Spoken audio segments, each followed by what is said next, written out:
What's up, guys? I'm Chad Barnes, and welcome to the channel. Here, it's all about real car talk, from simple fixes to smart driving tips and keeping your ride in top shape. If that sounds good to you, go ahead and give the video a thumbs up. Hit that subscribe button, and make sure you watch all the way through. There's a lot of good stuff coming. Let's get to it. Before we start comparing sales figures, let us make the traditional important remark.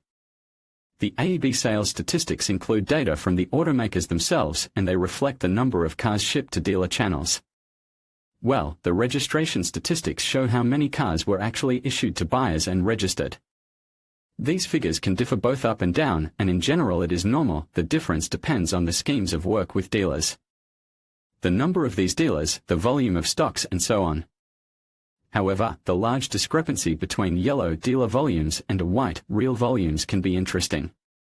In addition, the share of last year's cars, that is, those sold in 2021 but produced in 2020 and earlier, should also be taken into account in the annual totals. So, let's start with general figures. At first glance, the cautious forecast of a 2.1% market growth given by AEB at the beginning of last year came true with a twofold excess. According to the association, the year ended with a 4.3% growth. Moreover, the statistics of registrations generally confirms this result. The number of registered cars increased by 3.7%, which is close to the stated statistics. However, the absolute figures are different. While the AEB stated 1.67 million cars sold, 1.52 million cars were registered. Let us take a look at whose warehouses the difference of 100,000 cars has settled in, how the key players finished the year, and at whose expense this banquet, according to the positive results of the year. The situation in the segment of expensive cars is traditionally more stable than in other segments. The slump in sales in the fourth quarter of the year also affected everyone here, but most of the major players managed to finish the year in the plus.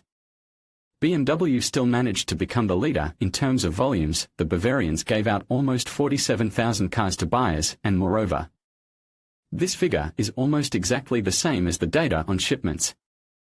Mercedes-Benz remained on the second place, although the difference between AEB data and registrations is noticeably different. 43,000 went to dealers and only 40,000 to buyers. And here Lexus though has kept on the third place in segment, but in the fourth quarter has sagged more strongly than others. If at the end of 3 quarters the Japanese were in the plus by 11%, they ended the year with a 4% drop. Consolation can be considered except for the fact that according to AEB statistics the decline is even more severe, by 6%, but buyers helped to recoup some of these losses. BMW X5 M50D 2018 present. The last major player with sales above 10K is Audi. Here too, the gain is small, 4%, but the data on shipments and registrations match perfectly. Volvo has made a good step up. In volumes the brand lags behind Audi twice with the result of 9.3 thousand sold cars, but the data of registrations even exceed the statistics of AEB, and the year-on-year increase amounted to a fair 12%. Porsche gave out 6,000 cars to clients and recorded 7% growth. From less voluminous brands we can note Cadillac and Genesis. Americans increased sales more than 1.5 times and ended the year with a fair result of 2.3 thousand cars sold. Koreans continue to gradually increase volumes and managed to realize more than 3,000 cars, although AEB stated about 4.5 thousand. However, the growth of 3 times instead of 4.5 is also a good result. If the entry of Lexus into the number of negative brands was unexpected, the rest of them were less surprising. Except that Land Rover, which finished the 3 quarters with a slight increase, could not consolidate its success. According to AEB data, it kept its results at the level of the last year, while registrations showed a 6% drop in sales. Jeep also slightly overestimated the figures, but managed to keep real sales within the limits of last year. But Infiniti has the same contradictory situation. AEB reported about the growth of annual sales by 8%, while the number of registrations fell by 21%. In addition, almost half of the cars sold in 2021 are last year's cars. Let's see if the new QX60, which is preparing to enter our market, will be able to save Russian sales. Only Jaguar, which recorded a fair twofold drop in sales, is doing worse. But for those brands that formed the bulk of the market, the fourth quarter was much more dramatic than for premium brands. Let's remind, according to the results of 3 quarters, only Mitsubishi and Nissan showed an appreciable decrease in sales, and Volkswagen was balancing at about zero. Almost all other major players showed growth of 10 to 15%, or even more. However, over the last 3 months, sales of some of them have slipped so much that the results of the year were negative. Zero or near-zero sales dynamics can be considered a good result for the leaders. For example, traditionally leading Lada showed a 4% increase in the number of registrations, and this even exceeds the data from AEB, which shows plus 2%. Following Hyundai and Kia, such inverse ratio cannot boast. Both brands showed losses in registrations of 1% with an increase in shipments to dealers by 2 to 3%. Well, Volkswagen finally went into the minus. The data on shipments and registrations of the Germans are honest, and the resulting drop in sales by 16% too. But it did not end with this. Skoda, which ended the 3 quarters with an increase of 16% and the excess of registrations over shipments, eventually also slid into a slight minus. The reduction in sales to customers amounted to 3%. Against this background, one should not be surprised that Subaru could not stay in the plus. The Japanese ended the year with a 11% drop in sales. Initially negative, Nissan and Mitsubishi as a result showed a drop of 14% and 16% respectively. Renault managed to stay near zero, here from plus 16% at the end of 3 quarters. There remained only plus 2% at the end of the year. But AEB data here almost perfectly coincide with registrations. Toyota managed to finish the year in a surprisingly stable way. For 3 quarters the Japanese noted a modest growth of 8%, but they managed to finish the year with almost the same result, that is, they had almost no drawdown at the end of the year. Among the smaller players it is worth noting the success of Suzuki and Mazda, which managed to end the year in the plus by 11% and 6% respectively. The French, represented by Citroën, Peugeot and Opel, registered a very high percentage increase, but behind it there are still 5,000 cars sold for 3.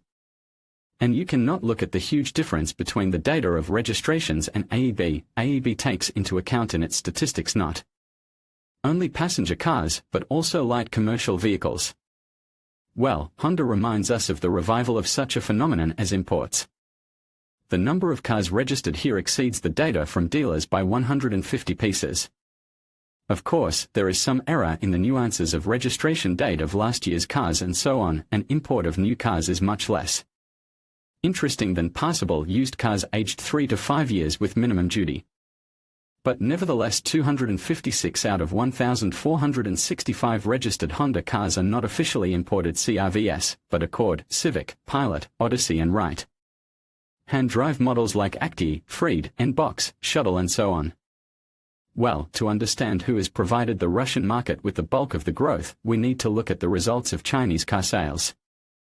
And here everything is absolutely serious. In 2021, 55,000 more cars were registered than in 2020, so the increase in sales of Chinese brands even exceeds this figure. Let's take a look at those who took the best advantage of the situation. Chery alone accounted for almost half of the market growth. Sales to end customers rose from 12,000 to 40,000 cars. Moreover, Chery results even overtake the AEB statistics. According to the association, only 37,000 cars were shipped. Percentage indicator of real growth also overtakes the declared one, 235% against 224%. And even the share of last year's cars in the total volume is very moderate, less than 15%. In general, Chery has shown an excellent result by all indicators. Chery Tiggo 8 Pro Ultimate 2021 Haval finished the year in second place. Moreover, the results of the year repeat the results of the 3 quarters. According to AEB statistics, Haval took the first place, with the result of 39,000 cars against 37,000 cars of Chery. However, Chery cars accounted for more than announced, while Haval, less, incomplete 37,000, so the brand remained in second place according to the statistics of registrations. Given the presence of local production, the settling of some cars in dealer warehouses is normal, so Haval can also be congratulated on a successful end of the year and 123% growth. Haval H9. Well, the third place among Chinese brands is traditionally held by Geely. They also managed to significantly increase sales from 15,000 cars in 2020 to 24,500 in 2021. Thus, the growth amounted to 62%. And this is not just a beautiful indicator. The Chinese have long outstripped the French in terms of market share and are already fighting for customers on a par with such brands as Mazda and Mitsubishi. Nissan is one step away, and therein Toyota and Volkswagen can be oriented. Geely Atlas Pro, the fourth largest Chinese brand in Russia, is Changan, but it continued the negative trend which was outlined during the year. The new crossover Uni-K, for which the Chinese have already however, even they managed to sell almost 4,000 of them, and the total decrease in registrations amounted to 10%. However, even they managed to sell almost 4,000 and the final decline in registrations amounted to 10%. Changan UNIK 2021 present. Among the less mass brands, it is worth noting the success of Exceed, which managed to change its name from Cherry Exceed. In total, 2,700 cars of both brands were registered, and although it is noticeably less than 3,700 declared in AEB, but still more than other European manufacturers. Not bad result. In 2,000 cars was noted FAW, but in fact it is just a sale of warehouses with last year's cars. Almost everything that was registered turned out to be of 2020 year of manufacture and older. Great Wall is also increasing volumes not due to the new pickup truck POA. 2/3 of the sold cars are Wingle stocks from 2020. But JAC, which found 2.5 times more buyers than a year earlier, is gradually gaining ground with its fresh J7 and S7 models as well as the T6 pickup. The end of winter made clear the setup for the car market for 2022. It's definitely not going to get better. The prolonged shortage of microelectronics has receded into the background, and the main question has become what cars will remain on the market and how much they will cost. On the other hand, buyers are well aware that delaying the purchase of a car means guaranteed overpayment in the future and continue to carry the last and not so last money to car dealerships. So the final capacity of the market in 2022 will be limited not by demand, but by supply. And there is no point in making any forecasts under the current conditions. In conclusion, the recent market results reveal a complex landscape characterized by zeros at the leaders, indicating a shift in dynamics among top performers. Despite this, stability in the premium segment has provided a solid foundation for growth. The sources of this growth can be traced to strategic innovations and shifts in consumer preferences that have reshaped the market. As we move forward, understanding these trends will be crucial for navigating the evolving economic environment. Thank you for joining us as we unpack these insights.